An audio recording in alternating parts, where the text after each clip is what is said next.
आज की कहानी है बोझ न बने बुढ़ापा। तुम मुझे रखते तो ये वृद्धाश्रम होता। मैं यहाँ आया हूँ तो मेरे लिए ये वानप्रस्थ आश्रम है। मैं अभी बूढ़ा कहाँ हुआ हूँ। अभी मुझे शेक्सपियर पढ़ना है, प्रेमचंद और महादेवी वर्मा की कहानियों का मर्म जानना है, और भी बहुत कुछ करना है जो मन में है। आज बच्चों की जिद पर उन्हें गिरगाम चौपाटी ले गई। वहाँ श्री पंडित से मुलाकात हुई, जो 10 वर्ष पूर्व हमारी ही सोसाइटी में रहते थे। रोबदार चेहरा, उत्साही मुस्कान, बच्चों के साथ बैठकर रेत के घर बना रहे थे। उनके साथ समुद्र की लहरों में भीग रहे थे। उम्र होगी 75 के करीब। सुखी जीवन के पहलू खुलते खुलते जीवन के उतार चढ़ाव भी उनकी आंखों से, बातों से परिलक्षित हो रहे थे। 6 साल पहले पत्नी चल बसी। लड़के लड़कियां सुस्थिर, विवाहित, उच्च पद पर, और फिर आर्थिक संघनता। सब कुछ ऐसा कि नजर लग जाए। फिर भी अकेलापन आदमी को काटने को दौड़ता है। परंतु इसका एहसास हो, इससे पहले ही एक सुंदर से आश्रम, वृद्धाश्रम में प्रवेश ले लिया और जीवन संध्या जैसे महक उठी। बच्चों ने बहुत विरोध किया। पापा, ये क्या पागलपन है? घर में कोई तकलीफ है क्या? हमसे कोई गलती हुई है क्या? फिर ये अलगाव क्यों? ये वृद्धाश्रम क्यों? पंडित बोले, बेटे, ये अलगाव इसलिए कि जब तक मैं हूँ थोड़ा अंतर रहे। ये ठीक है। तुम मुझे रखते तो ये वृद्धाश्रम होता। मैं यहाँ आया हूँ तो ये मेरे लिए एक वानप्रस्थ आश्रम है। मैं अभी बूढ़ा कहाँ हुआ हूँ। अभी मुझे शेक्सपियर पढ़ना है, प्रेमचंद, महादेवी वर्मा की कहानियों का मर्म जानना है, और भी बहुत कुछ करना है जो मन में है। मुझे फिर बंधन में मत बांधो। और यदि कहें तो वो एक फोन की दूरी पर हैं, या फिर उनके लिए मैं इस दुनिया में हूँ ही नहीं। ये सब बताते बताते वे हमें नारियल पानी वाले के पास ले आए। छोटे बच्चे जैसे उत्साह में बोले, भैया मलाई निकाल के दो ना। नव जीवन का उत्साह जैसे उनके अंग अंग में भरा था। इन किया हुआ चेक का रंगीन शर्ट, ब्राउन जीन्स की महंगी ब्रांडेड पैंट, सिर पर कैप, एक उम्र में भी ये सलीका। पर इन सबसे सुंदर था उनका जीवन के प्रति उत्साह। मैं टकटकी लगाकर जैसे देखती रह गई। यहाँ तो कहीं भी निराशा का न और बुढ़ापे का ब नहीं था तो सिर्फ ताजे फूलों जैसे खिले जीवन की ओर देखने का दृष्टिकोण। मैं बहुत प्रभावित हुई। उनका पता मांगा तो बोले, यदि दे भी दूं तो आज की पीढ़ी के पास समय कहाँ है। 2 दिन तुम्हारे पर्स में चिट पड़ी रहेगी और तीसरे दिन तुम फेंक दोगी। इसलिए ज्यादा सोचो मत। यदि किस्मत में रहा तो फिर मिलेंगे, और यदि नहीं रहा तो पता देकर भी क्या उपयोग। और वह आकृति दूर दूर घुसर होती चली गई।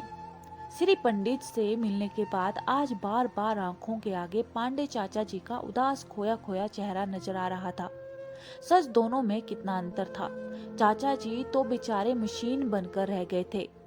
इस उम्र में भी सुबह उठकर पोते को स्कूल बस के लिए छोड़ना, दूध, तरकारी और अन्य सामान लाना, बिल भरना, न जाने कितने ही काम उन पर थोपे गए थे।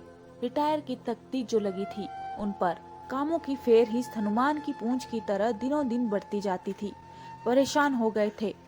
संघर्षों और पैसों की कमी से उनके कंधे 50वां बसंत पार करते करते ही झुक गए थे।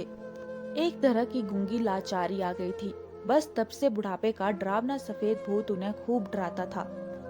आज उनसे मिलने का निश्चय किया। दुविधा भी थी, क्योंकि उनसे किसी का मिलना जुलना बहू बेटे को पसंद नहीं था।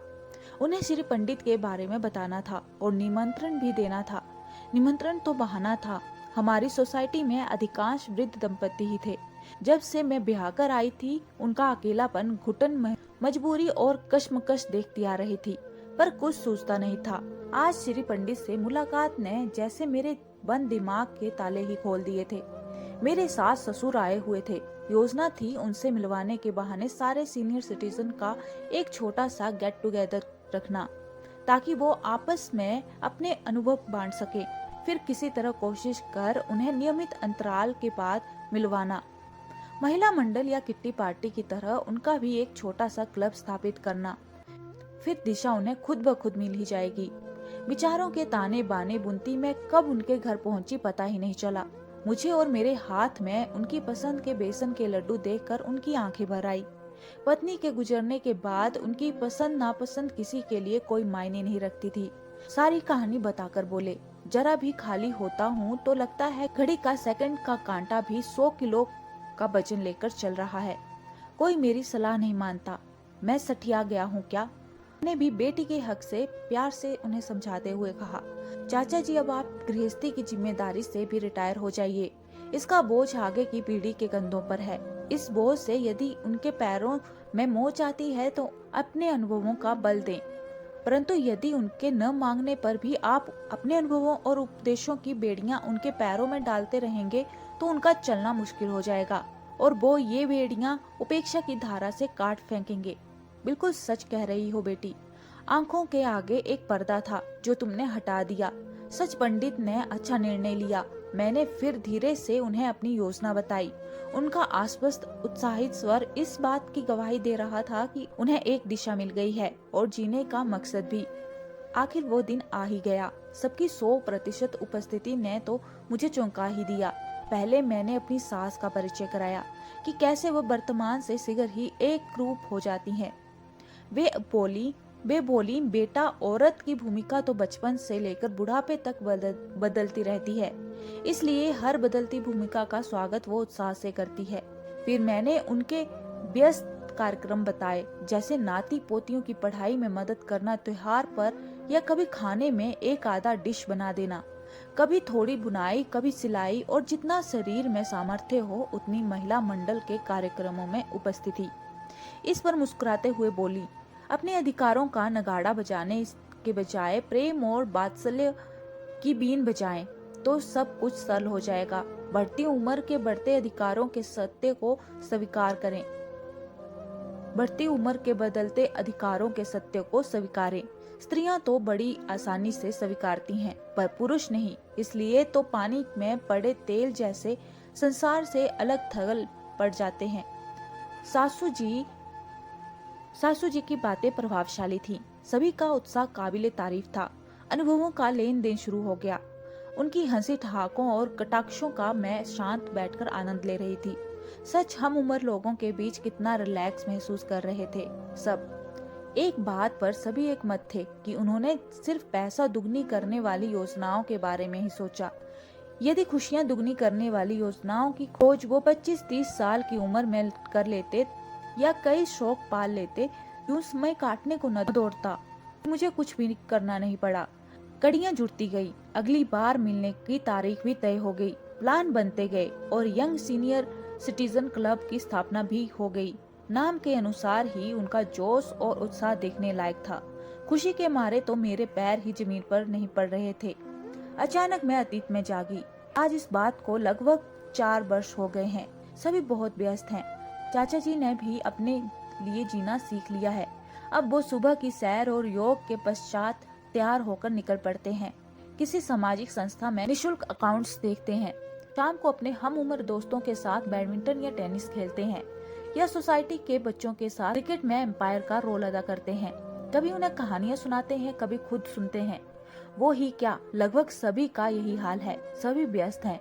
यदि कोई नाना जी, दादाजी या नानी जी, दादी जी अस्पताल में भर्ती हो गए तो यंग सीनियर सिटीजन क्लब के सदस्य उनकी बारी बारी से देखभाल करते हैं। इससे घर वाले भी चिंता मुक्त रह पाते हैं। सोसाइटी के हरियाली और स्वच्छता तो देखते ही बनती है। कई अच्छे सामाजिक उपक्रम चलते हैं। सब एक दूसरे की मदद के लिए हमेशा तैयार रहते हैं। सब कुछ मिलजुल कर होता है। मेरे लिए होता है उनकी आंखों में प्यार, धन्यवाद, आशीर्वाद, आदर, सब कुछ। मुझे मार्गदर्शक कहते हैं, जबकि सच तो ये है कि ये सब मनुष्य के रूप पहले दिनों के मार्गदर्शक लगते हैं। अभी तो 40वां पार किया है। यदि ईश्वर ने लंबी उम्र दी भी तो ऐसा ही जोशीला, महकता, रुबाबदार वृद्धत्व मेरा भी साथी होगा। मेरा बुढ़ापा बोझ न बने। मैं अपने लिए अपने जैसा जीऊं। जीवन का रोना धोना, राम कहानी लोगों को सुनाने की बजाय मैं पंडित भीमसेन, हरिप्रसाद, लता और पंडित रविशंकर के सुरों में खो जाऊं। जीवन की अंतिम सांस तक मेरी लेखनी लोगों का संपादन कागज पर उतारती रहे। आगे की पीढ़ी दिल से सोचे, मम्मी रहे कभी छोड़ कर न जाए, और रहें बस। दोस्तों, इस कहानी के बारे में आपकी क्या राय है? कमेंट बॉक्स में जरूर बताएं। आपसे विनम्र निवेदन है, अगर आप चैनल पे नए हैं तो प्लीज चैनल को सब्सक्राइब करना ना भूलें। ज़्यादा से ज़्यादा लाइक और शेयर कीजिएगा। मिलते हैं किसी और वीडियो